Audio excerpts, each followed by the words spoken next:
तैयार हो जाइए एक और एक्शन पैक दिन के लिए, जहां इस हफ्ते लगातार रहे हैं बाजार कमजोर और आज भी शुरुआत करने के लिए हैं बेहद कमजोरी भरे संकट। लेकिन हफ्ते के आखिरी दिन कमजोर शुरुआत के बाद कहीं कोई सपोर्ट लेंगे या इसी तरह गिरते रहेंगे, ये है बड़ा सवाल। लेंगे जवाब। स्वागत है आप सबका शेयर बाजार लाइव में। नमस्कार, मैं हूं अनिल सिंह। नमस्कार, मैं हूं दीपांशु भंडारी। वीकेंड सेशन के लिए हो जाइए तैयार। वैसे तो ये पूरा हफ्ता हमारे लिए खराब रहा है, क्या आज हमारा मूड बदल सकता है या फिर और दबाव आएगा? लेंगे इस पर अनिल जी की राय और आज की जो बड़ी खबर है उस पर भी करनी चाहता। पहले तो बताएं सर, आज के ट्रिगर्स क्या? ट्रिगर्स अमेरिकी बाजारों से आते दिख रहे हैं और वो हैं कमजोरी के। एक बार फिर से बड़ी गिरावट आपको अमेरिकी बाजारों में दिखी। 370 अंक डाउन उड़का है तो 250 अंक नेस्डैक टूटता हुआ नजर आया। 10 साल की बॉन्ड यील्ड 4.5% के लेवल पर अब आपको नजर आएगी। बढ़ती जा रही है। JP Morgan global bond index में भारत की हो चुकी है एंट्री। बड़ी खबर भारत के लिए आने की तैयारी में ये है। और ग्लेनमार्क और निरमा, जैसा हमारा अनुमान था, एक बड़ी डील होती दिख रही। ग्लेनमार्क लाइफ साइंसेज में 75% हिस्सा खरीद रही है निरमा। ये है कुछ बड़ी खबरें। ओके, तो बड़ी तो खबरें सर आ ही रहे हैं और बहुत ज्यादा एक्शन भी हो रहा है। बाजार की तो बात करनी है, मूड माहौल भी समझना है, बट आज की जो बड़ी खबर है पहले उसी से करते हैं शुरुआत। ये जो जेपी मॉर्गन का ग्लोबल बॉन्ड इंडेक्स है, इसमें भारतीय बॉन्ड्स की अब एंट्री हो रही है। क्या समझना है इस खबर से और इम्पैक्ट इसका क्या आ सकता है? दीप, ये बहुत बड़ी खबर है भारत के लिए और स्पेशली भारत के बॉन्ड मार्केट के लिए। बेसिकली ग्लोबल बॉन्ड इंडेक्स में शामिल होने का मतलब 2-3 चीजें हैं। पहले तो ये कि आपके देश की मजबूत आर्थिक स्थिति को ये दिखाता है जी। और इसका मतलब ये कि आप जो भी कर्ज लेते हैं एज अ कंट्री, यानी कि भारत जो भी कर्ज ले रहा है या भारत की कंपनियां जो कर्ज ले रही है, उसकी एक इनडायरेक्टली आप ये कह सकते हैं उसकी रेटिंग एंडोर्स हो रही है। Right. आप ये कह सकते हैं कि हाँ, ये कंट्री और ये देश और ये कंपनियां जो है ये वाकई में फाइनेंशियली मजबूत है। पहली चीज ये तो इसका मतलब हुआ कि ग्लोबल बॉन्ड इंडेक्स में शामिल हो गए। बॉन्ड पहले भी ट्रेड होते थे, हाँ। आज भी हो रहे हैं, कल भी होंगे, लेकिन इंडेक्स में आना, ये ठीक उसी तरह से आप ऐसा समझो कि जैसे पूरे ग्लोबल मार्केट में जो बॉन्ड ट्रेड होते हैं, वो हमारे यहाँ जो निफ्टी ट्रेड होता है, निफ्टी के 50 शेयरों में आना या सेंसेक्स के 30 शेयरों में आना कितनी इज्जत की बात है किसी कंपनी के लिए, है ना? क्या आप इंडेक्स है, इंडेक्स का हिस्सा है, आप इंडेक्स को रिप्रेजेंट करते हैं, मूड माहौल बताते हैं। उस कंपनी की साइज, रेपुटेशन, क्रेडिबिलिटी एक अलग होती है। ठीक उसी तरह से जब भी आप ग्लोबल बॉन्ड इंडेक्स में शामिल होते हैं तो इसका मतलब है कि आप उस एक तरह से दुनिया भर के जितने देश हैं उनमें से इंडेक्स में आप एक नॉच ऊपर है, वो बेहतर होता है। ये तो एक पोजीशनिंग के लिहाज से हो गई कि हाँ, ये दिखाता है कि भाई भारत की पोजीशनिंग स्ट्रांग है, इकोनॉमिक सिचुएशन स्ट्रांग है और बॉन्ड को अब ग्लोबल इंडेक्स में शामिल किया है। अब इसके मतलब क्या है? इसका मतलब ये कि जो फंड दुनिया भर में इंडेक्स फॉलो करते हैं उन्हें जो वेटेज है उस हिसाब से भारत के बॉन्ड भी खरीदने पड़ेंगे अपने इंडेक्स। ठीक कैसे? जैसे अगर आप निफ्टी का फंड फॉलो करते हो तो आपको निफ्टी के शेयर उसी प्रोपोर्शन में खरीदने होते हैं। जैसे आप एमएससीआई इंडेक्स फॉलो करते हो तो एमएससीआई इंडेक्स में जो पैसा आता है इन्वेस्टर्स का, वो उसी प्रोपोर्शन में उन्हें उन शेयरों में डालना होता है। ठीक इसी तरह से दुनिया भर में काफी सारे इन्वेस्टर्स ऐसे हैं जो फिक्स इनकम में पैसा लगाते हैं और वो उस इंडेक्स को खरीदते हैं, फिक्स इनकम के इंडेक्स को खरीदते हैं। तो बॉन्ड इंडेक्स को खरीदते हैं तो बॉन्ड इंडेक्स का पैसा अब आते हुए दिखेगा। अच्छा, एंट्री जो ये बढ़िया भारी भरकम वेटेज के साथ 10% वेटेज है इंडिया का। दुनिया की 5वीं बड़ी इकोनॉमी है और 10% वेटेज के साथ जाती है तो बड़ी बात है। तो ये पहली चीज तो 10% वेटेज, हमारा वेटेज अच्छा खासा है। अब इसका मतलब ये क्या होगा? करीबन आप 20-22 बिलियन डॉलर के आसपास की खरीदारी की उम्मीद कर सकते हैं। इससे क्या होगा? ये 20-22 बिलियन डॉलर इंडिया में आएंगे। ये पैसा आएगा, हो सकता है थोड़ा बहुत खरीदा हो, लेकिन पैसिव फंड्स जो हैं, जो इंडेक्स को ट्रैक करने वाले हैं, वो खरीदारी तो करेंगे। सो ये पैसा इंडिया में आएगा, फॉरेन इनफ्लो। ठीक है, इसका मतलब क्या? आपका रुपया होगा मजबूत। यस। इसका मतलब क्या? बॉन्ड इंडेक्स में आने का मतलब है कि आपके बॉन्ड की एक क्रेडिबिलिटी, तो जिस प्राइस पे, जिस ब्याज दरों पे हमारे बॉन्ड ट्रेड होते हैं वो कम होगी। यानी कि हमारे हर साल का जो बॉन्ड के इंटरेस्ट का पैसा बाहर जाता है वो कम हो जाएगा। सो आपके नेट आउटफ्लो भी कम होंगे। सो ओवरऑल इकोनॉमी के लिहाज से, बैलेंस शीट के लिहाज से, पोजीशनिंग के लिहाज से, करेंसी के लिहाज से बहुत अच्छी खबर है। इसमें कोई डाउट नहीं। काफी लंबे समय से इंतजार था, देर आए दुरुस्त आए। जेपी मॉर्गन का धन्यवाद, फाइनली उन्होंने किया। हम काफी समय से इसकी मांग कर रहे थे। इनफैक्ट सर, आपसे मैं आगे का इम्पैक्ट समझूं, मुझे याद है कि पहले भी इसको लेकर कई बार खबरें आई हैं और कुछ साल पहले हमारी एक्चुअली, अरे मैंने तो बहुत भला बुरा भी कहा कि क्यों नहीं कर रहे, करना चाहिए था। तो काफी लंबा इंतजार रहा है। इनफैक्ट पहले भी हम इस पर बात कर चुके हैं और कई बार इस पर बात चुके हैं, कुछ साल पहले भी इस पर बात हुई थी। एक बार देख लेते हैं कि तब क्या बात हुई थी, और आज तो ऑफकोर्स ये फाइनली खबर आ ही चुकी है। भाइयों, अब हिंदुस्तान विश्व की 5वीं सबसे बड़ी अर्थव्यवस्था है। हमने आज तक 75 सालों के इतिहास में एक भी बार डिफॉल्ट तो दूर की बात है, एक भी बार डिले नहीं किया, चाहे वो इंटरेस्ट का पेमेंट हो चाहे प्रिंसिपल का पेमेंट हो। आपके यूरोप के जो शहर जाके देख लो, छोटे छोटे शहरों जैसे जो जिनको आप देश कहते हैं, मुश्किल से हमारे कांदीवली बोरीवली जितने बड़े हैं, कई बार डिफॉल्ट कर चुके हैं। एब्सोल्युटली। लेकिन ये है ना कि बड़ा कैसे मान ले, ये आदमी पीछे से आके आगे कैसे निकल गया, ये जो मानसिकता है ना, अब ये बदलनी पड़ेगी। मतलब झक मार के इनको बॉन्ड इंडेक्स में लेना ही पड़ेगा। अब आप 5वीं अर्थव्यवस्था होने के बावजूद नहीं लोगे, हम चौथी बनेंगे, चौथी के बाद तीसरी बनेंगे, कब तक इग्नोर करेंगे? एग्जैक्टली। आना ही पड़ेगा, कोई ऑप्शन ही नहीं है। इसलिए डिले कर सकते हैं, डिनाई नहीं कर सकते। आएंगे, कहाँ जाएंगे दीपिए? सब आना ही पड़ेगा, सब आएंगे, लाइन लगाकर आएंगे। एग्जैक्टली 1 साल पहले। आप कहाँ से ढूंढ के निकाल लेते दिए? वो एग्जांपल्स है, कांदिवली बोरीवली जितनी बड़ी है देश, कब तक इग्नोर करेंगे आप हमें? कहाँ जाएंगे? आएंगे, लाइन लगा के आएंगे, बिल्कुल आएंगे, हमारा समय है, आएंगे। और एक्चुअली देखा जाए तो दीप, सबसे बड़ी चीज क्या है जी? अब इनको खरीदने जो बॉन्ड है ना, वो रुपए में, हाँ, लाने डॉलर है। yes. तो अब रुपया कमजोर होगा तो इनके इंटरेस्ट में नहीं है। हाँ. करेंसी मार्केट और बॉन्ड मार्केट का बड़ा नजदीकी का रिश्ता है, yes. साथ साथ चलते रहे। तो अब ज्यादा करेंसी हमारी कमजोर हुई, उनको अच्छा नहीं लगेगा। हाँ. तो करेंसी अभी तक क्या होता है कि हमारी करेंसी इसलिए हर साल 4-5% की एवरेज से डेप्रिशिएट होती रहती है। अब वो डेप्रिशिएशन की रेट भी इवेंचुअली कम हो जाएगी, right. जब आप बॉन्ड इंडेक्स में आ रहे हो। अभी JP मॉर्गन के बॉन्ड इंडेक्स में आए और दूसरे इंडेक्स में भी आएंगे, एक्सेप्टेबल ज्यादा हो जाएंगे। yes, और जैसे आप इंडेक्स में आते हैं, आपकी लिक्विडिटी बढ़ जाती है, yes, ट्रेडिंग बढ़ जाती है, तो और ट्रेडिंग भी बढ़ेगी, लिक्विडिटी से और ज्यादा बॉन्ड लोग खरीदते हैं। सो आई थिंक ग्लोबली एक बड़ा ट्रिगर हुआ है। मुझे याद है एक मॉर्गन स्टैनली ने रिपोर्ट भी निकाली थी, उन्होंने बताया कि अगर भारत बॉन्ड अगर इंडेक्स में शामिल हो जाते हैं तो सेंसेक्स भी 80,000 हो सकता है। अरे वाह, बॉन्ड इंडेक्स से सेंसेक्स का भी, अरे वाह, इम्पैक्ट आता है।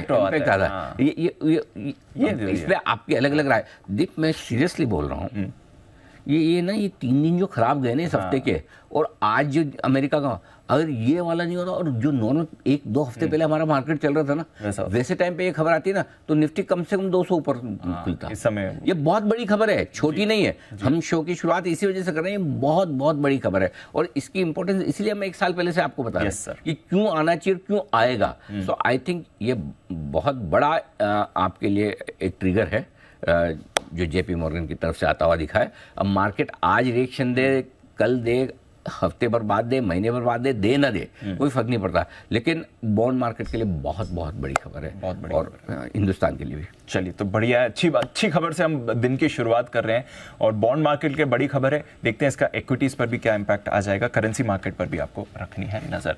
बट उसके सामने सर और कुछ ज्यादा अच्छा नहीं हो रहा हमारे लिए। तो आज सुबह मूड सुधर गया है, बट 3 दिन से अमेरिकी बाजार कमजोर हो रहे हैं, ये पूरा हफ्ता हमारे बाजारों के लिए खराब रहा। और कल सुबह जो आप कह रहे थे कि जो पॉलिसी का इंपैक्ट है वो परसों के डाउ की मूव में नहीं दिख रहा है, अब क्या डाउ की मूव में पॉलिसी इंपैक्ट दिखा है? कल जो 425 अंक गिरकर दिन के निचले स्तर पर बंद हुआ है, डाउ सही गिरा है, हाँ, गलत नहीं गिरा है, बनता था इतना। आई डोंट नो मीटिंग के तुरंत बाद क्यों नहीं गिरा, या यूं कह सकते कि ऊपर से 350 पॉइंट घट गया, हाँ, तो आपने ऊपर से 350 गिन लिया और 350 कल का और गिन लिया, करेक्ट। वैसे तो ऐसे 700 पॉइंट आप घट गए वैसे टॉप से देखें तो, जहां से फेड की मीटिंग के बाद। तो कल का गिरना 350 पॉइंट, 370 पॉइंट जायज है, गलत नहीं है। इसीलिए कल सुबह मैं कह रहा था कि इतने से काम नहीं चलेगा, और गिरना पड़ेगा। देखो, कुछ ऐसा फेड ने अच्छा कहा नहीं कि जिसकी वजह से आप ना घटे। और नैस्डैक थोड़ा ज्यादा घट रहा है, बढ़ा भी ज्यादा था नेचुरली, और थोड़ा वोलेटाइल ज्यादा है। वहां की बैंक निफ्टी समझ लो आप, थोड़ा बढ़ने और घटने में दोनों में थोड़ा आगे रहता है। सो आई थिंक अमेरिका से घटने के जो संकेत है वो सही है। अब दिक्कतें वही है दोनों, और अमेरिका में कब रुकेंगे, कल ही जो बात की फिर से रिपीट कर देता हूँ, बॉन्ड यील्ड्स में नजर रखिए, और डॉलर इंडेक्स पे नजर रखिए। डॉलर इंडेक्स 105 के आसपास है, बॉन्ड यील्ड फिर से 16 साल की ऊंचाई पर आ गई, 10 साल की, तो नए नए हाइज बनी रहे। 4.5% के आसपास के बॉन्ड यील्ड। जब तक बॉन्ड यील्ड ठंडे नहीं होते तब तक अमेरिकी बाजारों की रिकवरी और हमारे बाजारों के लिए भी अमेरिका से अच्छे संकेत की उम्मीद करना गलत है। तो डाउ देख लीजिए, डाउ कल आपने देख के डिसाइड किया कि अमेरिका नहीं घटेगा तो गलत हो गया। बॉन्ड इंडेक्स देख के डिसाइड करना है कि अमेरिका घटेगा या बढ़ेगा। डॉलर इंडेक्स देख के डिसाइड करना है कि अमेरिका घटेगा बढ़ेगा। अपने को वो दो ज़्यादा देखने इंपॉर्टेंट है। डाउ हो तो ठीक है, चलता रहेगा। सो डायरेक्शन वहां से लेना है, और अभी तक उसमें सुधार के संकेत नहीं है। और अगर थोड़ा बहुत आपको गिफ्ट निफ्टी नीचे 100-125 पॉइंट नीचे होकर अब 50-55 पॉइंट नीचे दिख रहा है, तो उसके लिए आप धन्यवाद जेपी मॉर्गन को दीजिए। ये इस खबर की वजह से थोड़ा सा सेंटिमेंट ठीक हो रहा है कि चलो हम बॉन्ड इंडेक्स में आए, तो ये अच्छी बात है। तो वो एक पॉजिटिव है जिसकी वजह से थोड़े से गिफ्ट निफ्टी में सुधार के संकेत हैं, कम गिरावट के संकेत हैं। अदरवाइज कुछ ना, बाकी अमेरिका ग्लोबल तो खराब ही है। तो आई मीन आज की स्ट्रैटेजी से भी खैर से जोड़ सकते हैं, कुछ स्टॉक्स पर भी बात करनी है, बट जस्ट एक बाजार के लिए थोड़ी और ज्यादा गिरावट की आपको संभावना दिख रही है, या फिर एक बार जो ऊपर से हल्का आना था हो गए, क्योंकि काफी शार्प फॉल आया सर? नहीं, थोड़ा गिरेंगे तो सही, इसमें कोई डाउट नहीं, लेकिन दीप अब जब हम गिर के ना, ये आज लगातार चौथा दिन होगा जब आप कमजोर होंगे, ठीक है। 20,200 से आप लगभग 19,600 के आसपास पहुंचे ऑलमोस्ट, यानी 800 पॉइंट का आपका करेक्शन सिर्फ 3.5 दिनों में, 3 दिन 4 दिन। यही पिछला शुक्रवार था जब आप अच्छे खासे मजबूती के साथ बंद हो रहे थे। 20,192 का क्लोज था पिछले शुक्रवार का, लाइफ टाइम हाई क्लोज हुआ था पिछले शुक्रवार को। 20,222 आपने पिछले शुक्रवार ही बनाया है। पिछले शुक्रवार और इस शुक्रवार में आप देखिए कैसे मूड बदल जाता है एकदम। उस समय ऐसा on top of the world T shirt पहनी थी, डांस भी तक लगाया था जी, on top of the world थे। तो एक हफ्ते में, और यही मार्केट की खूबी खासियत है, क्योंकि शॉर्ट टर्म में आपको आप प्रेडिक्ट करना बहुत मुश्किल है, लेकिन क्या लॉन्ग टर्म ट्रेंड खराब हो गया? इसका जवाब है ना। अच्छा, अभी कोई ऐसा अब जहां आप पहुंच रहे हैं ना, वो बहुत इंपॉर्टेंट सपोर्ट लेवल के आसपास पहुंचे दीप, क्योंकि जो बड़ा ब्रेकआउट मिला निफ्टी को 19,500 19,600 के आसपास से मिला है, और अब आप वहीं पर वापस पहुंच रहे हैं। बैंक निफ्टी का भी सेम 44,000 44,500, जिस लो से बैंक निफ्टी उठा है 43,830 था, आप उसके बेहद नजदीक पहुंचे हैं। सो आई थिंक करेक्शन तो रहेगा, लेकिन आपके लिए करेक्शन अब सपोर्ट लेवल पर लेकर आ रहा है दिग्गजों को।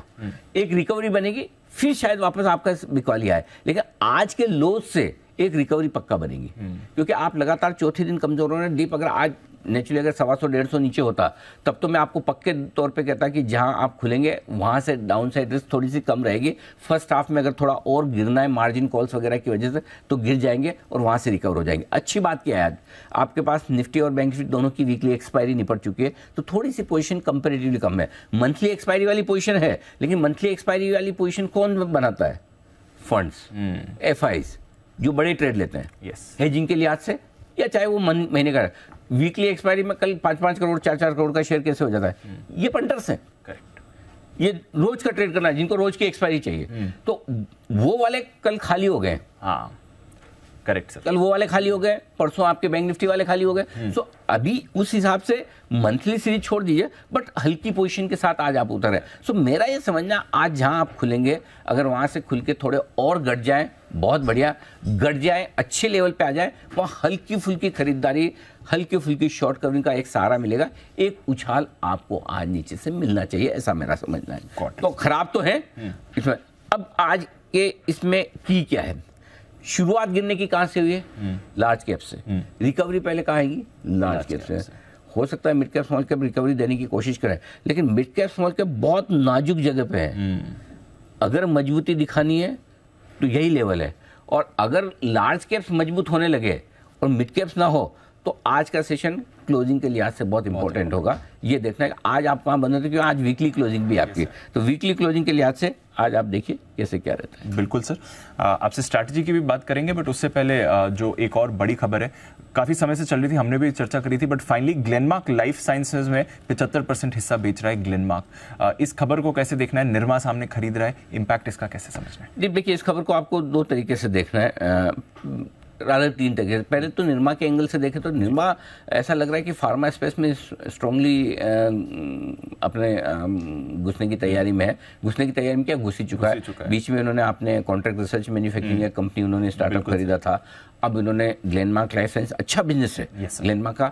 अनफॉर्चुनेटली ग्लेनमार्क लाइफ साइंसेज के इन्वेस्टर्स को आईपीओ के बाद से पैसा बना नहीं है, स्टॉक चला नहीं है, महंगा था। और मुझे याद है जब आईपीओ आया था मैंने अवॉइड की राय दी थी। ऐसा कम होता है कि ग्लेनमार्क जैसी पेरेंटेज वाली कंपनियों, अच्छे बिजनेस वाली कंपनियों, जिसको हम अवॉइड देने, जैसे कि आईसीआईसीआई सिक्योरिटीज, जैसे कि पेटीएम, इन पे अवॉइड की राय देना बड़ी चीज है, आसान नहीं होता। हमने ग्लेनमार्क पे भी कहा कि महंगा है और यही प्रूव हुआ है। अभी भी आप देखिए इशू आने के साल भर से ज्यादा हो गया होगा, अभी भी देखो कहाँ बिक रहा है, इशू प्राइस से नीचे बिक रहा है, नीचे, और वो भी कंट्रोलिंग स्टेक। यस सर, है ना। सो आई थिंक जो डील हुई है 2% डिस्काउंट पे, तो ग्लेनमार्क लाइफ साइंसेज के लिए तो कोई अपसाइड बची नहीं है। आपको इसी प्राइस पर अब एडजस्ट हो जाना है, थोड़ा और नीचे आ जाएंगे इशू जिस प्राइस पे डील हुई है, वो इंटरेस्ट का कैलकुलेशन हो जाएगा, जो ओपन ऑफर आएगा आप अपने शेयर सारे दे पाएंगे, ठीक है।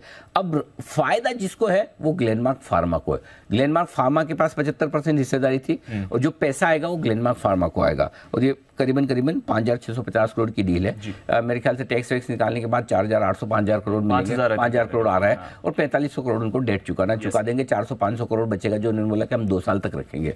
तो ग्लेनमार्क फार्मा के लिए अब वो डेट फ्री हो जाएंगे, थोड़े शांति से बैठेंगे, अब आगे सोचेंगे बिजनेस क्या करना है। अच्छा वाला बिजनेस बेचा है, कचरा नहीं बेचा, तो उस हिसाब से नेगेटिव है, लेकिन उनके लिए ज्यादा जरूरी ये था कि कर्ज कम कर लें, वो उन्होंने कर लिया। सो अब आगे ग्लेनमार्क फार्मा के मैनेजमेंट को प्रूव करना है कि हम बिजनेस को और बड़ा कर सकते हैं। रहा सवाल स्टॉक प्राइस का, कल ऑलरेडी बड़ा इंटरेस्टिंग है दीप के ऊपर के भाव से 880 के भाव से 820-25 तक एक शार्प करेक्शन आया है। देखिए फर्स्ट हाफ में बहुत मजबूत था, तो कल कहीं न कहीं ये अंदाजा था कि डील आ रही है और उसके पहले प्रॉफिट बुकिंग हुई है। मुझे नहीं पता कि इमीडिएटली आज स्टॉक कैसे रिएक्ट करेगा, कहना मुश्किल है। नेगेटिव कुछ नहीं है ग्लेनमार्क फार्मा के लिए। अब अगर कुछ लोग ये मानते हैं कि ज़्यादा बेहतर प्राइस पे डील होनी थी और उस हिसाब से वो सोचे कि अगर और ज़्यादा पैसा आ जाता 7,000 करोड़ की डील होती, तो मुझे नहीं पता। बट मेरा ये समझना है नेगेटिव कुछ भी नहीं है। स्टॉक प्राइस पे मैं कमेंट नहीं कर रहा, क्योंकि सेल ऑन न्यूज़ भी कई बार होता, और वो सेल ऑन न्यूज़ कल हो गया या आज होगा वो मुझे नहीं पता। लेकिन एक चीज़ कह सकता हूँ दीप, मार्केट भी करेक्शन के मूड में है। ग्लेनमार्क पे भी आज खबर आ गई, खबर आने के बाद थोड़ा समय देख लीजिए, आज नहीं कुछ हफ्ते, जब भी इस क्वार्टर के रिजल्ट, लेकिन एक बार जब आपको समझ में आए कि अच्छा लेवल ग्लेनमार्क में आ रहा है, तो मुझे लगता है कि ये स्टॉक फिर आपके लिए इन्वेस्टमेंट ग्रेड का स्टॉक बनेगा। तब आपको है ना करीबन साल 2 साल का आपका व्यू है, 2 साल का व्यू लेके चले तो 1,200 रुपए के टारगेट के हिसाब से फिर आपको तब खरीदारी करनी है। सही दिन पे खरीदारी करनी है, वो दिन कौन सा होगा निकालना पड़ेगा। लेकिन मुझे लगता है 2-1 साल में फिर ये स्टॉक यहाँ से 50% 60%, और अगर और करेक्ट होकर कभी गलती से आपको नीचे मिल जाए तो अच्छे रिटर्न देने की ये ताकत रखता है। तो अब दिक्कतें खत्म होंगी, तो बड़ा पॉजिटिव ग्लेनमार्क फार्मा के लिए ये बहुत क्लियर है। तो चलिए तो रखेंगे इस पर नजर। वैसे तो दोनों लिस्टेड हैं, ग्लेनमार्क और ग्लेनमार्क लाइफ साइंसेज, दोनों स्टॉक्स पर भी हमारा फोकस बना रहेगा। आइए सर फिर आज की स्ट्रैटेजी समझी जाए। स्ट्रैटेजी में दीप ये कि संकेत तो आज भी ग्लोबल लोकल दोनों ही खराब है। बिल्कुल करेक्ट, कुछ है नहीं ऐसा। लेकिन निफ्टी और बैंक निफ्टी दोनों ही इंपॉर्टेंट सपोर्ट लेवल के नजदीक पहुंचने की तैयारी करते हुए दिख रहे हैं। 19,500 19,600 निफ्टी के लिए इंपॉर्टेंट सपोर्ट रेंज आ रही है, जहां पहुंच रहा है। बैंक निफ्टी के लिए 43,800 44,000 बहुत मजबूत सपोर्ट है, और यहीं से 43,830 से बैंक निफ्टी ने अपने रनअप की शुरुआत की थी और 46,300 तक पहुंचा था। तो इस रेंज के आसपास मैं बैंक निफ्टी खरीदने को तैयार हूं। ओके, निफ्टी भी 19,500 के आसपास में खरीदने को तैयार हूं। अब वो आज आता है नहीं आता, भी आप वहां से 250 पॉइंट कब आता है मुझे नहीं पता, लेकिन अगर आता है जब भी, तो एक मौका वहां पर आपका पहला एंट्री का बनेगा ही बनेगा। क्लियर है। ऊपर 19,900 के ऊपर बंद होगा तो हम समझेंगे करेक्शन पूरा हो गया और अब फिर से तेजी करनी है। 19,900 पहला संकेत रिकवरी का वहां से मिलेगा। 43,400 नहीं होगा, नहीं, ये होगा 45,400। इसको 45,400 करिए। 45,400 के ऊपर 45,400 के ऊपर बैंक निफ्टी बंद होगा तो हम ये कहें समझेंगे करेक्शन पूरा हो गया और अब तेजी करने का टाइम। तो ये 2 लेवल इंपॉर्टेंट है, नोट करके रख लीजिए। ठीक है सर, गॉट इट। आज के संकेत आज के क्या कह रहे हैं सर? ग्लोबल तो खैर नेगेटिव चल ही रहा है कुछ दिनों से, बट आज संकेत में कुछ बदलाव है या कल की तरह ज्यादातर संकेत आज के लिए भी आपको नेगेटिव दिख रहा है? Global negative, FI negative, DI positive, FNO neutral, sentiment negative हुआ है, एक ही बदलाव है और ट्रेंड पॉजिटिव है। ठीक है, अभी तक ट्रेंड नहीं बदला है। ट्रेंड में 19,400 के नीचे न्यूट्रल करूंगा, उससे पहले या 19,250 के नीचे बंद होने पर मेरा ट्रेंड खराब होगा, पॉजिटिव से न्यूट्रल। 19,253 का लो बना के वहां से हमने रिकवरी दिखाई है। तो आई थिंक अभी ट्रेंड को बदलने में थोड़ा सा टाइम है दीप। लेवल से 19,550 19,650 आज का पहला सपोर्ट जोन है। मुझे नहीं लगता कि वो आसानी से टूटने वाला है, इसी रेंज में खरीदारी आती दिखेगी। अगर गलती से नीचे आए तो 19,435 19,525 आपके लिए स्ट्रॉन्ग बाई जोन निकल कर आता है। हायर साइड पे 19,750 800 पहली रुकावट की लेवल है। 850 19,900 आपके लिए स्ट्रॉन्ग सेल जोन है। 19,900 के ऊपर बंद हुए तो मानिएगा करेक्शन पूरा हो रहा है। बैंक निफ्टी 44,200 44,425 पहला सपोर्ट जोन है। 43,950 से लेकर 44,125 आपके लिए खरीदारी की जगह बन सकती है, सब्जेक्ट टू 43,800 का आप स्टॉप लॉस मानकर चले। ऊपर की तरफ 44,825 44,950 यहाँ पर पहुंचकर देखेंगे ताकत और है कि नहीं। 45,000 को पार करके निकले तो 45,275 45,375 वो रेंज है जहाँ पर आपको अपनी लॉन्ग पोजीशन फंसी पड़ी है, कोई ऊपर के लेवल की ये वो, जहाँ आप अगर हल्का होना चाहते हैं, निकलना चाहते हैं तो आपके लिए लेवल वो बढ़िया है, पक्के तौर पर वहाँ पे हल्के हो जाइएगा। और शॉर्ट करना चाहें तो भी आप एक बार चांस ले सकते हैं। एफएस की पोजीशन सर 2 दिन में 10% कम हो गई ऊपर से, और पुट कॉल रेशियो भी थोड़ा निफ्टी का हालांकि कल बढ़ा है, बैंक निफ्टी का कल कम होकर है, कैसे देखें सर? ठीक है, 56% बढ़िया है, धीरे धीरे एफआईएस की लॉन्ग पोजीशन कम हो रही है, अच्छा, ये पुट कॉल रेशियो कंफर्टेबल है। बैंक निफ्टी का तो और भी छोटा है, लेकिन वही वाली बात है, भले ही पुट कॉल रेशियो नीचे है लेकिन पोजीशंस भी कम है, बहुत ज़्यादा फर्क नहीं पड़ता। अब आइए stop loss 19,700 intraday stop loss है और क्लोजिंग 19,500, बहुत दूर का दिया मैंने क्लोजिंग पर्पसली, और अगर आपको छोटा रखना है तो 19,700 का रख लीजिए, आपकी इच्छा पर है। बैंक निफ्टी इंट्राडे क्लोजिंग दोनों 44,500 दिया है, लंबा रखना है तो आप 44,000 रख सकते हैं। दीप 44,500 का स्टॉप लॉस इसलिए दिया, 10 दिन से बैंक निफ्टी 44,500 के ऊपर बंद हो रहा है, और 13 सेशन से 10 सेशन से 44,500, 13 सेशन से बैंक निफ्टी निफ्टी 19,500 के ऊपर बंद हो रहा है, इसलिए मैंने पर्पसली वहां ऊपर का दिया है। तो 19,500, अब जितना कमजोर हो गए वो तो हो ही गए। फ्रेश अगर आपको रखना है स्टॉप लॉस थोड़ा सा दूर का 1% नीचे का है, लेकिन ये ज्यादा बेहतर रहेगा ताकि आप अपनी लॉन्ग्स इंपॉर्टेंट सपोर्ट रहे हैं। ठीक है, शॉर्ट साइड पर 19,900 जैसा मैंने कहा, इसके ऊपर बंद होगा तो शॉर्ट काट लेना है, और बैंक निफ्टी पर इंट्राडे 45,000, क्लोजिंग थोड़ा दूर आ रहा है 45,400, कांट हेल्प इट। ठीक है सर, नई पोजीशन फिर निफ्टी बेचे 19,850 के स्ट्रिक्ट स्टॉप लॉस के साथ, जो कि कल का हाई है। टारगेट 19,700 650 625 तीन छोटे टारगेट है, 600 550 और 525 तक के बड़े टारगेट के लिए खरीदना चाहते हैं जरूर शौक फरमाएं। 525 से 650 की रेंज है, टुकड़ों में खरीद सकते हैं। स्टॉप लॉस 425 का है, और टारगेट जो बनेंगे 19,700 750 दो छोटे टारगेट, 800 820 850 तीन मीडियम टारगेट, 875 तक के फाइनल टारगेट के लिए खरीदारी भी करनी है। बहुत क्रिस्टल क्लियर रेंज है, लेने देने दोनों की एकदम परफेक्ट है। ठीक है, बैंक निफ्टी बेचे 45,000 के स्टॉप लॉस के साथ, 44,525 425 दो छोटे टारगेट है, 44,325 202 मीडियम टारगेट है, 44,125 और 44,000 तक के बड़े टारगेट के लिए आपको करनी है बिकवाली। हर एक लेवल टच होने पर आप स्टॉप लॉस को ट्रेल करके अगले लेवल के लिए वहाँ का मूड माहौल देखकर डिसाइड कर सकते हैं। जो लोग खरीदना चाहते हैं एग्रेसिव ट्रेडर्स 44,000 44,200 की रेंज में खरीदारी करें। स्टॉप लॉस 43,900 का होगा। टारगेट जो बनेंगे दीप वो 44,325 425 दो छोटे टारगेट है, 500 और 600 के बड़े मीडियम टारगेट है, 44,675 775 के बड़े टारगेट, और अगर मूड माहौल बदला और कुछ अच्छा हो गया तो 45,000 तक की यात्रा बैंक निफ्टी ऊपर की तरफ कर सकता है। ये लेवल आप रखें ध्यान में। Got it sir. चलिए, तो ये तो है सारे के सारे स्ट्रैटेजीज। बैन लिस्ट एक स्टॉक कम हो गया है, आज 8 ही स्टॉक से बैन में बाहर निकला है आपके लिए चंबल फर्टिलाइजर। तो बैन लिस्ट में आज सिर्फ 8 स्टॉक्स रहेंगे आपके लिए। अच्छा, डेटा समझाइए सर, एफआईएस की तरफ से तो खैर कुछ सहारा नहीं आ रहा, क्या समझना है वहाँ से? और फाइनल मंथली एक्सपायरी 3,000 करोड़ की कैश की बिकवाली बढ़ी है, साथ में 880 करोड़ के इंडेक्स और 850 करोड़ के स्टॉक्स, यानी कि पोजिशनली मिलाकर कम से कम देखें 4,800-900 करोड़ की बिकवाली थोड़ी ज़्यादा ही कही जाएगी। थोड़ा सा लोकल फंड ने ताकत दिखाने की कोशिश की है, 1,150 करोड़ की खरीदारी उनकी है। ठीक है, बाकी तो रहा सवाल अपने लेवल्स का, तो 19,800 मेक और ब्रेक लेवल है। 50 पॉइंट बढ़ जाए तब तक भी आप अपने आप को कमजोरी समझे, खैर फिलहाल तो 50 नीचे गुलने की तैयारी कर रहे हैं। 19,800 से आपको तेजी गिनी है, और वो इसलिए 19,800 के पुट पर 53 लाख शेयर हैं, कॉल्स पर 63 लाख शेयर है, तो ये आपके लिए मेक और ब्रेक लेवल है। ठीक है, नीचे सपोर्ट कोई खास ऐसा है नहीं, 19,700 पे 51 लाख शेयर है, 19,900 पर 64 लाख शेयर है। डेटा कम है, और बैंक निफ्टी के डेटा नॉट वर्थ डिस्कसिंग। ठीक है सर, चलिए मंथली एक्सपायरी, अब यहाँ पर हमारा फोकस शिफ्ट हो गया है। बाय द वे, आज लिस्टिंग भी है, उस पर भी आपसे राय लेनी है, तो बात करेंगे स्टॉक ऑफ द डे उस पर। उससे पहले स्टॉक ऑफ द डे।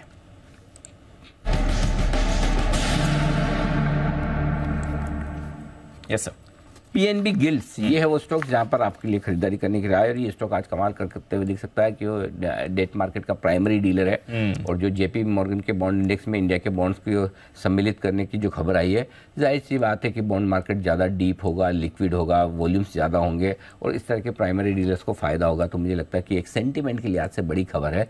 66 रुपये के स्टॉप लॉस के साथ खरीदे, बड़े टारगेट दे रहा हूँ 75 78 81 के, इसके लिए आपको करनी है खरीदारी। Got it. तो चलिए, पीएनबी गिल्ड्स बॉन्ड मार्केट का जो इंक्लूजन है इंडियन बॉन्ड्स का, उसका बड़ा फायदा इसे होगा।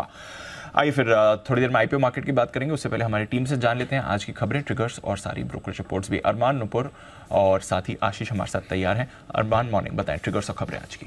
जी गुड मॉर्निंग। सबसे पहले अगर आप ट्रिगर्स की बात करें तो रिजल्ट्स में नतीजे हैं एमएमटीसी के, आपको कैश में नतीजे आते हुए दिखेंगे। ब्लू स्टार, जहां पर बोर्ड बैठक में क्यूआईपी के जरिए जो इशू प्राइस है उस पर विचार किया जाएगा। कर्नाटका बैंक, यहां पर बोर्ड बैठक में फंड जुटाने पर विचार किया जाएगा। एसजेवीएन ओएफएस जो है वो रिटेल इन्वेस्टर्स के लिए जो है वो यहाँ पर आपको खुलता हुआ दिखेगा। आईपीओ के हिसाब से सामी होटल, इनकी आईपीओ की लिस्टिंग है, और जैगल प्रीपेड ओशन की बात करें तो उनकी भी आईपीओ की लिस्टिंग होने वाली है। एक्स डेट है बर्जर पेंट्स में बोनस इश्यू 1:5 का, जीएमडीसी डिविडेंड 11.45 का, और अंत में इंडिया वर्सेस ऑस्ट्रेलिया का जो है फर्स्ट ओडीआई जो लगभग 1:30 बजे जो है वो चालू हो जाएगा। ओके, तो चलिए यहाँ पर है आपके ट्रिगर सारे। नुपुर, 1:30 बजे रखा है, जल्दी क्यों? सर इंडियन टाइम के हिसाब से नहीं तो 3 बजे होता है ना मैच, तो 1:30 बजे। 1:30 बजे सर। अच्छा 1:30 बजे मोहाली में ना। श्रीलंका में 3 बजे होता है, इंडिया में 1:30 बजे होता है। ऐसा थोड़ी कुशली मिस कर जाते हैं अरमान में। ओके जी। नुपुर, मॉर्निंग, बताएं। Good morning. सबसे पहले आईपीओ अपडेट बता देती हूँ। सिग्नेचर ग्लोबल जो आईपीओ आज बंद हो जाएगा। अब तक अगर आप देखें तो 1.7 टाइम से आईपीओ बढ़ते हुए दिखा है। रिटेल में देखेंगे तो 2.25 गुना का सब्सक्रिप्शन आपको दिखेगा।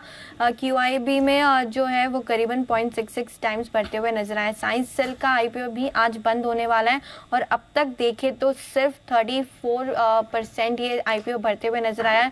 रिटेल में देखेंगे तो 27% बढ़ते हुए दिखा है। क्यूआईबी में 50% बढ़ता हुआ नजर आ रहा है। इसकी जो साइज है वो करीबन अगर आप देखें तो 1200 करोड़ के आसपास की है। ये दोनों ही आईपीओ आज बंद होने वाले हैं। आज ओपन होगा Manoj weber James and jewellery का आईपीओ। 26 सितंबर तक ये खुला रहेगा। प्राइस बैंड देखें 204 से 215 रुपए की है।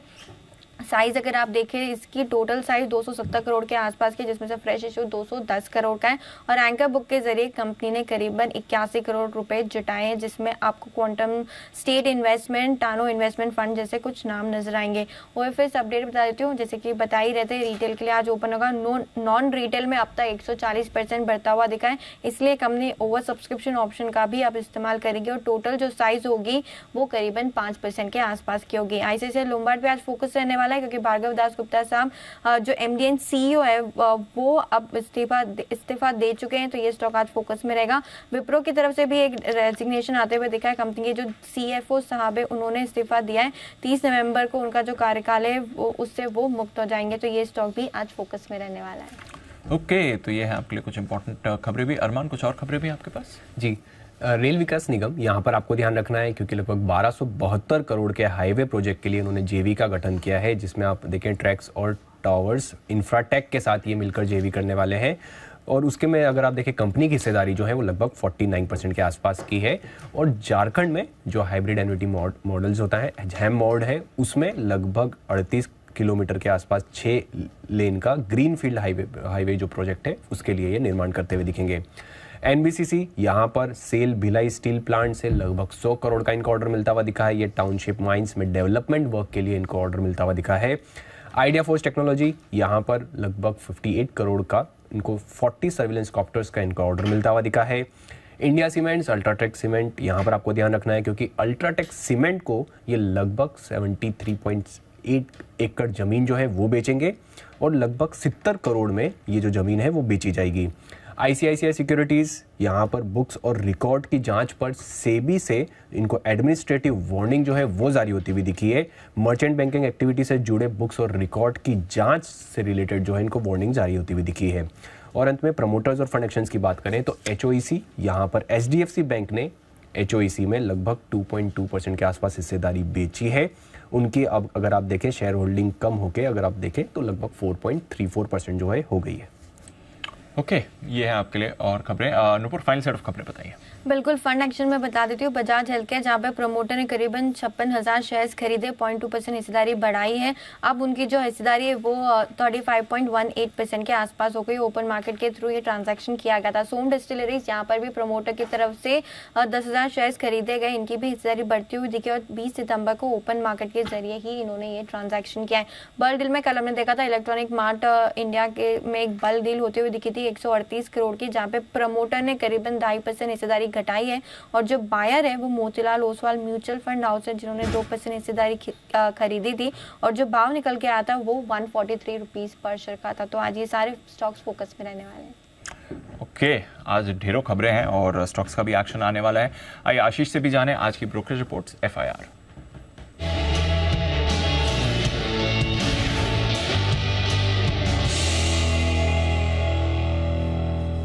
मॉर्निंग आशीष, बताएं क्या करें आज की रिपोर्ट। Good morning Deepanshu. सबसे पहले देखिए इंडसइंड बैंक फोकस में रहेगा। यूबीएस की तरफ से रिपोर्ट आई है, खरीदारी की राय को बरकरार रखा है। 1411 रुपए का भाव है, 1800 रुपए का टारगेट दे रहे हैं और सीईओ के साथ बैठक हुई, उसके बाद रिपोर्ट निकली है जहां पर पता लग रहा है कि रिटेल पर काफी हद तक फोकस रहेगा, क्रेडिट कॉस्ट को कम करेंगे, तो यहाँ पर नजर रखेंगे। मारुति सुजुकी लगातार अच्छी रिपोर्ट्स आ रही है, मॉर्गन स्टैनली की तरफ से ओवरवेट की रेटिंग को बरकरार रखा है।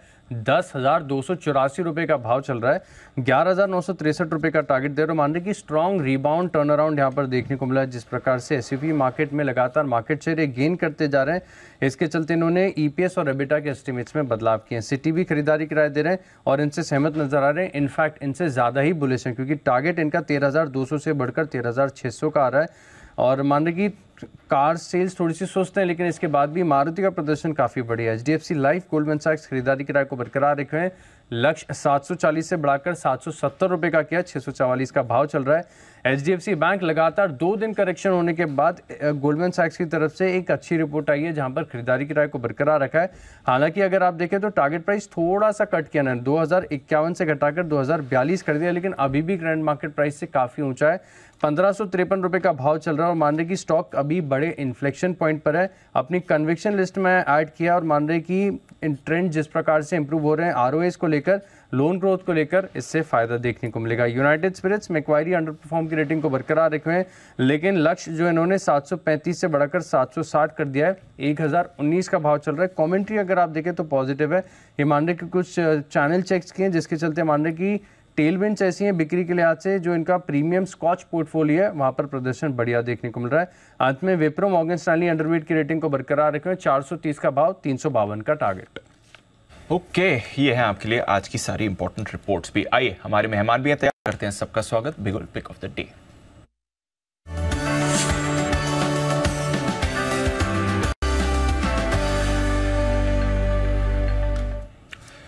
सचिन जी, बंसल जी, कुणाल जी, आपका स्वागत है sir. Good morning. Sachin ji, आपसे करते हैं शुरुआत, बताएं आपकी pick of the day. Good morning Deepanshu, good morning Anil ji. कल के सत्र में जिस तरीके से बिकवाली हो रही थी, लगभग हमने 2 गैप सीक्वेंस यहाँ पर रजिस्टर किए हैं। एंड निफ्टी में अगर हम देखें तो जिस तरीके से अभी गिफ्ट निफ्टी ओपनिंग दिखा रहा है, मुझे लग रहा है कि एग्जॉशन गैप आज शायद एस्टैब्लिश हो जाएगा एंड एक अच्छी फ्लोर यहाँ पर बन जाएगी एक वापस रिवर्सल फॉर्मेशंस के लिए। तो इमीडिएट बेसिस पे कल के सत्र में भी भारती एयरटेल का जो डेटा था वो काफी कॉन्फिडेंट था, डिस्पाइट ऑफ मार्केट वीकनेस। एक काफी अच्छी पॉजिटिव क्लोजिंग यहाँ पर रजिस्टर हुई थी। एंड जिस तरीके से ओवरऑल स्ट्रक्चर है, अभी भी एक high top higher bottom sequence maintained है एंड एक राइजिंग 3 फॉर्मेशन यहाँ पर कैंडलस्टिक्स पे एग्जिबिट हुआ है। तो यहाँ पर भारती एयरटेल में हमने हमारे क्लाइंट्स को भी खरीदारी करने की सलाह दी है। जिस तरीके से ओवरऑल स्ट्रक्चर है, 930 के आसपास का एक ट्रेडिंग टारगेट अवेलेबल है, बट पोजिशनली मुझे लग रहा है 948 के टारगेट के लिए यहाँ पर लॉन्ग पोजीशन आपको डिप्लॉय करनी चाहिए एंड स्टॉप लॉसेस लगाने हैं लगभग अराउंड 908 पर। 908 के स्टॉप लॉस के साथ करें खरीदारी भारतीय एयरटेल में। ये राय सचिन जी के। कुणाल जी, सुस्वागतम। बताएं सर, शुक्रवार की सुबह आपको क्या है पसंद? सुप्रभात अनिल जी, सुप्रभात दीपांशु। अनिल जी, खरीदारी की राय है मेरी भी, और खरीदना है एक ऐसे स्टॉक में जिसने अभी तक परफॉर्म नहीं किया। कल इस पर आप लोग चर्चा भी कर रहे थे और मैं बड़े ध्यान से सुन रहा था। स्टॉक का नाम है यूपीएल, जिसमें मुझे लगता है कि एक बेस बन चुका है और स्टॉक कंसोलिडेट कर रहा है। एक मेजर सपोर्ट चार्ट पर दिखता है 620 रुपए के आसपास। मुझे लगता है कि उन लेवल्स के आसपास ही स्टॉक ट्रेड कर रहा है। 620 के नीचे एक छोटा सा स्टॉप लॉस रखा जाए तो रिस्क रिवॉर्ड बहुत फेवरेबल है। मुझे लगता है एक बड़ी कैचअप रैली यहाँ पर मुमकिन है, तो एक स्टॉप लॉस रखें 620 619 के आसपास, और पहला टारगेट स्टॉक के लिए होगा 645 रुपए का, इवेंचुअल टारगेट 660 रुपए का। खरीदारी की राय है यूपीएल खरीदे, ये राय है कुणाल जी की तरफ से। बंसल जी की राय भी जानना है जरूरी। गुड मॉर्निंग बंसल जी, बताएं सर कौन सा स्टॉक चुना है? Good morning Anil ji, good morning Deepanshu. Anil ji, मैंने चुना है इन्फोसिस। आईटी स्पेस को लेके काफी नेगेटिविटी है, बट कल रिबाउंड देखने को मिला था एंटायर आईटी के अंदर। और इन्फोसिस की खास बात यह है कि वो फ्राइडे के हाईज के ऊपर निकला है। कल के वीक बाजार के अंदर 1501 के अराउंड की क्लोजिंग है। मार्केट की वीकनेस में नीचे मिले तो खरीदना चाहिए। 1475 का स्टॉप लॉस लगाना है 1540 से 1550 के लक्ष्य के लिए। इन्फोसिस है मेरा pick of the day Anil ji, और ये तो मेरा पिक ऑफ द डे हुआ। आपने पूछा कि राय, तो अनिल जी मैं राय नहीं, अनिल जी मुझे घबराहट हो रही है। कुणाल जी का अनिल जी स्वास्थ्य तबियत मुझे ठीक नहीं लग रही है। आज उन्होंने बिल्कुल भी खुशी जाहिर नहीं करी। मुझसे पहले नंबर आया पिक ऑफ द डे में अनिल जी, बाकी दिन तो ये कंट्रोल नहीं कर पाते थे। तबियत वो ठीक है कि नहीं अनिल जी, एक बार पूछ लीजिए। Now it's new normal for Kunal ji. आपसे जल्दी आना उनकी आदत बनती जा रही है। बिल्कुल बिल्कुल अनिल जी, और ये आदत आज ही से शुरू हुई है। अनिल जी मेरे शब्द आपके जी जी कुणाल जी। अनिल जी आपने मेरे मुंह की बात छीन ली अनिल जी। मैं यही कहने वाला था कि this is the new normal. Absolutely, सोमवार को भी आप ऐसा ही होते हुए देखेंगे। कुणाल जी ने तो यहाँ तक डिसाइड कर लिया कि जरूरत होगी तो 7:45 बजे आके बैठ जाऊंगा, लेकिन आऊंगा पहले, आएंगे पुनः जी। ओके, तो बंसल जी की तरफ से इन्फोसिस में खरीदारी करने की राय। थोड़ा आईटी पे रखिए नजर। आई थिंक आज इन्फोसिस पर कुछ डोमेस्टिक ब्रोकरेजेस की तरफ से भी पॉजिटिव व्यू आपको आते हुए दिखाए, तो यहाँ पर एक्शन बनते हुए दिखेगा। चार्ट्स पर भी राय लेनी है। जो आज दो स्टॉक्स आपको ज्यादा एक्शन में दिखेंगे बड़ी डील के बाद, ग्लेनमार्क और ग्लेनमार्क लाइफ। पहले ग्लेनमार्क फार्मा, बंसल जी जरा इसका चार्ट देख लें, ग्लेनमार्क फार्मा, और राय दें इसके चार्ट पर। कल towards the end of trade गिरा भी था, डेज लो पर बंद हुआ। खबर आ चुकी है ग्लेनमार्क लाइफ में ये अपना मेजॉरिटी हिस्सा बेच रहे हैं। क्या राय है सर इसके चार्ट पे? देखिए दीपांशु, चार्ट तो बड़ा पॉजिटिव है, अच्छी रैली देखने को मिली थी। और कल के सत्र में खास बात क्या हुई कि कल 52 वीक हाई लगाने के बाद फ्राइडे के जो लोस थे उसके नीचे इसके अंदर क्लोजिंग देखने को मिली है। ऑलरेडी एक बड़ी रैली यहाँ पे चल रही है। तो 810 815 नीचे में एक सपोर्ट है, एक मेजर सपोर्ट है। अगर ये टूटता है तो ट्रेडर्स को यहाँ से निकलना चाहिए। और एज ऑफ नाउ 870 एक रेजिस्टेंस है, तो बैंड काफी वाइड है। 870 ऊपर में, 810 815 नीचे में, तो इन लेवल्स को मद्देनजर रखते हुए ट्रेडिंग करने की राय होगी। ओके, चलिए चार्ट स्ट्रक्चर तो वैसे पॉजिटिव ही है। ग्लेनमार्क लाइफ, जरा सचिन जी इसकी एक बार चार्ट देख लें। ऑफ कोर्स निरमा अब इसे एक्वायर करने जा रहा है, मेजॉरिटी हिस्सा बेचा जा रहा है ग्लेनमार्क फार्मा की तरफ से। ग्लेनमार्क लाइफ का चार्ट क्या कहता है सर? दीपांशु, यहाँ पर एक अच्छा कंसोलिडेशन ऑनगोइंग रहा था। लगभग अराउंड 2 महीने से इसने एक अच्छी रेंज मेंटेन की है, 680 660 on the higher side, and 620 से लेके 600 एक अच्छा सपोर्ट जोन यहाँ पर नजर आ रहा है।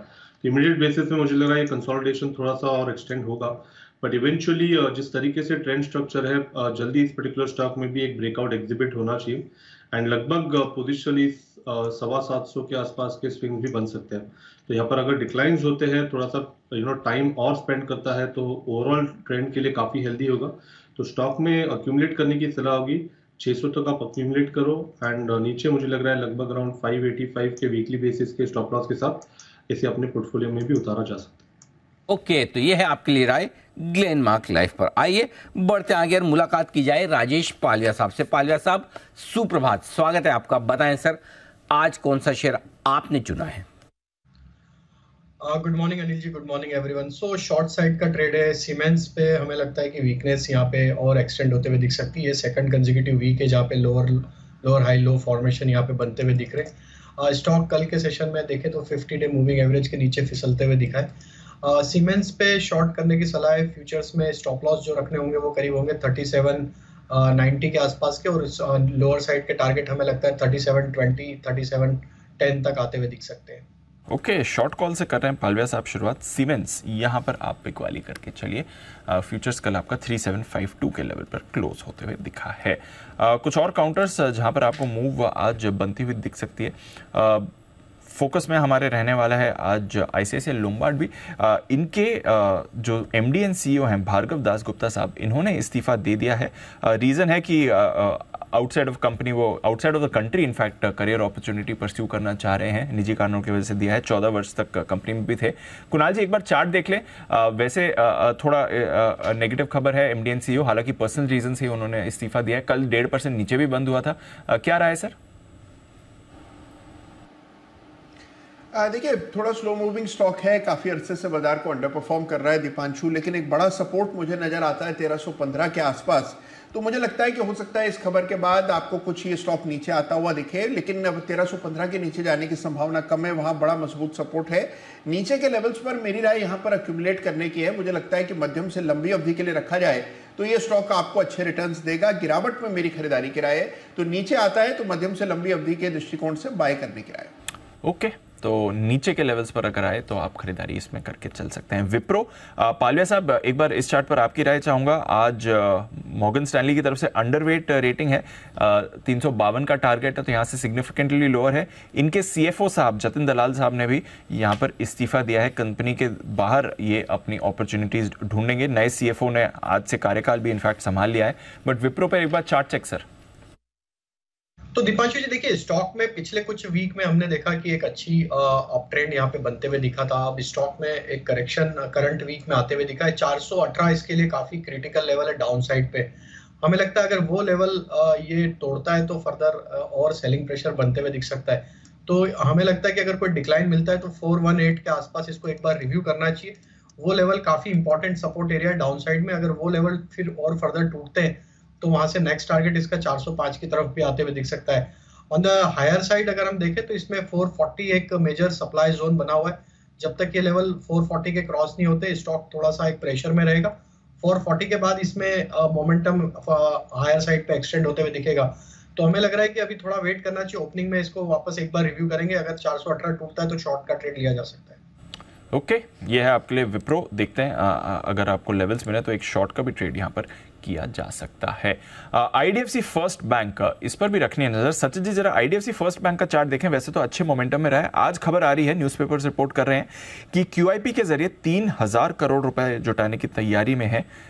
इन्वेस्टमेंट बैंकर भी इसके लिए नियुक्त कर दिया है। क्या राय रखते हैं सर आईडीएफसी फर्स्ट बैंक के लिए?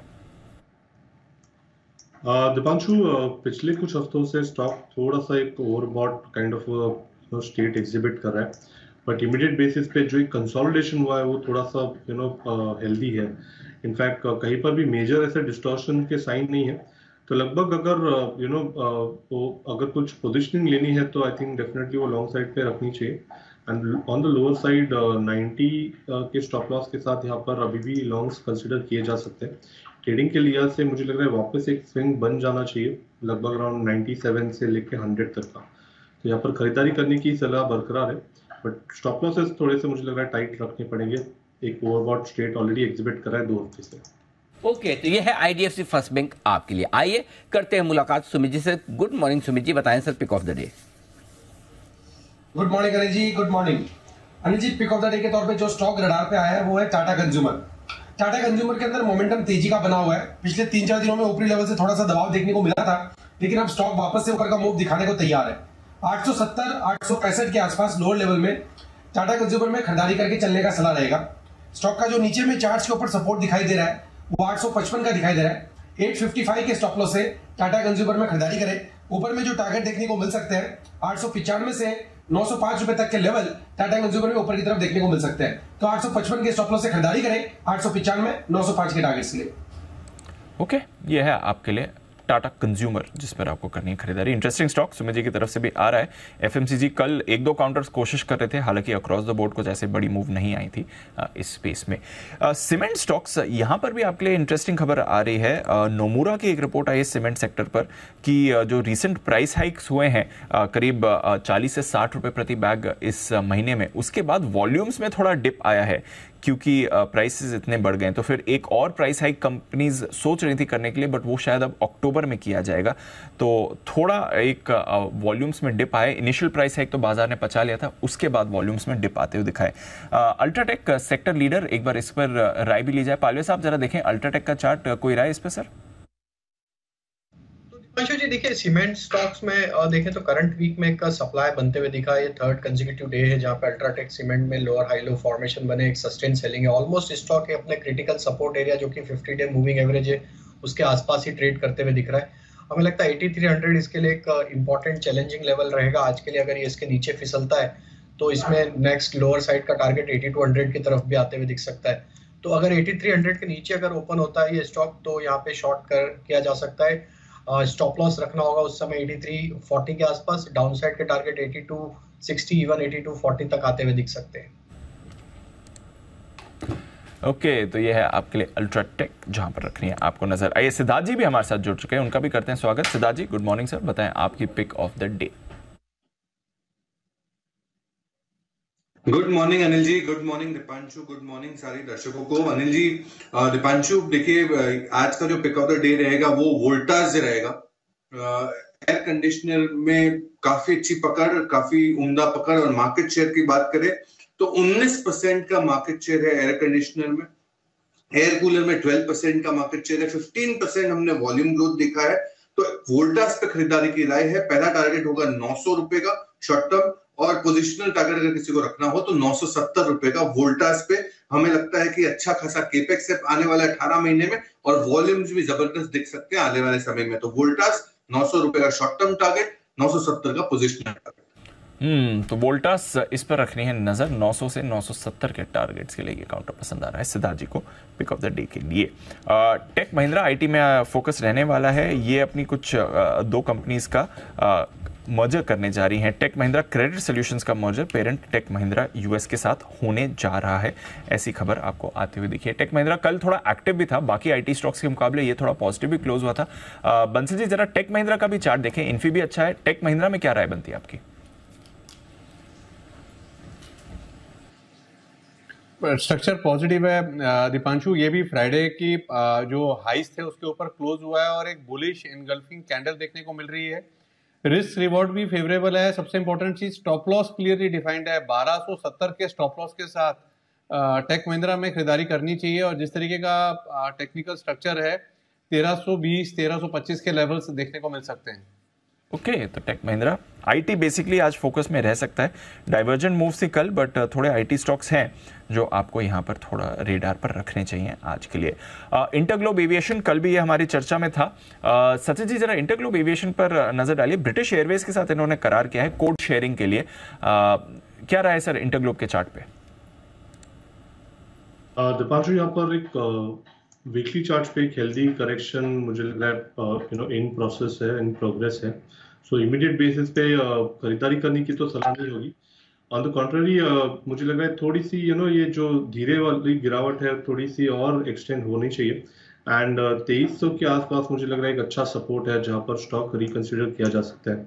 ऑलरेडी हमने काफी बड़ी वर्टिकल रैली देखी थी 1800 का बेस बनाने के बाद, लगभग 2700-2800 तक स्टॉक ने एक चाल बनाई थी। एंड कहीं पर भी थोड़े से छोटे भी करेक्शंस नजर नहीं आए थे। तो इमीडिएट बेसिस पे ये करेक्शन है, मुझे लग रहा है ये करेक्शन और थोड़ा सा एक्सटेंड होना चाहिए। And 2300 I think ideal level होगा जहां पर कुछ लॉन्ग्स कंसीडर किया जा सकते हैं। ओके, तो 2300 के लेवल्स के लिए आप इंटरग्लोब एविएशन पर रखें नजर, वहां पर फिर आप खरीदारी के बारे में सोच सकते हैं। बट एक्शन में जरूर रह सकता है इंटरग्लोब आज भी, और इस पूरे सेक्टर में ही हम रोज खबरें भी आते हुए देख रहे हैं।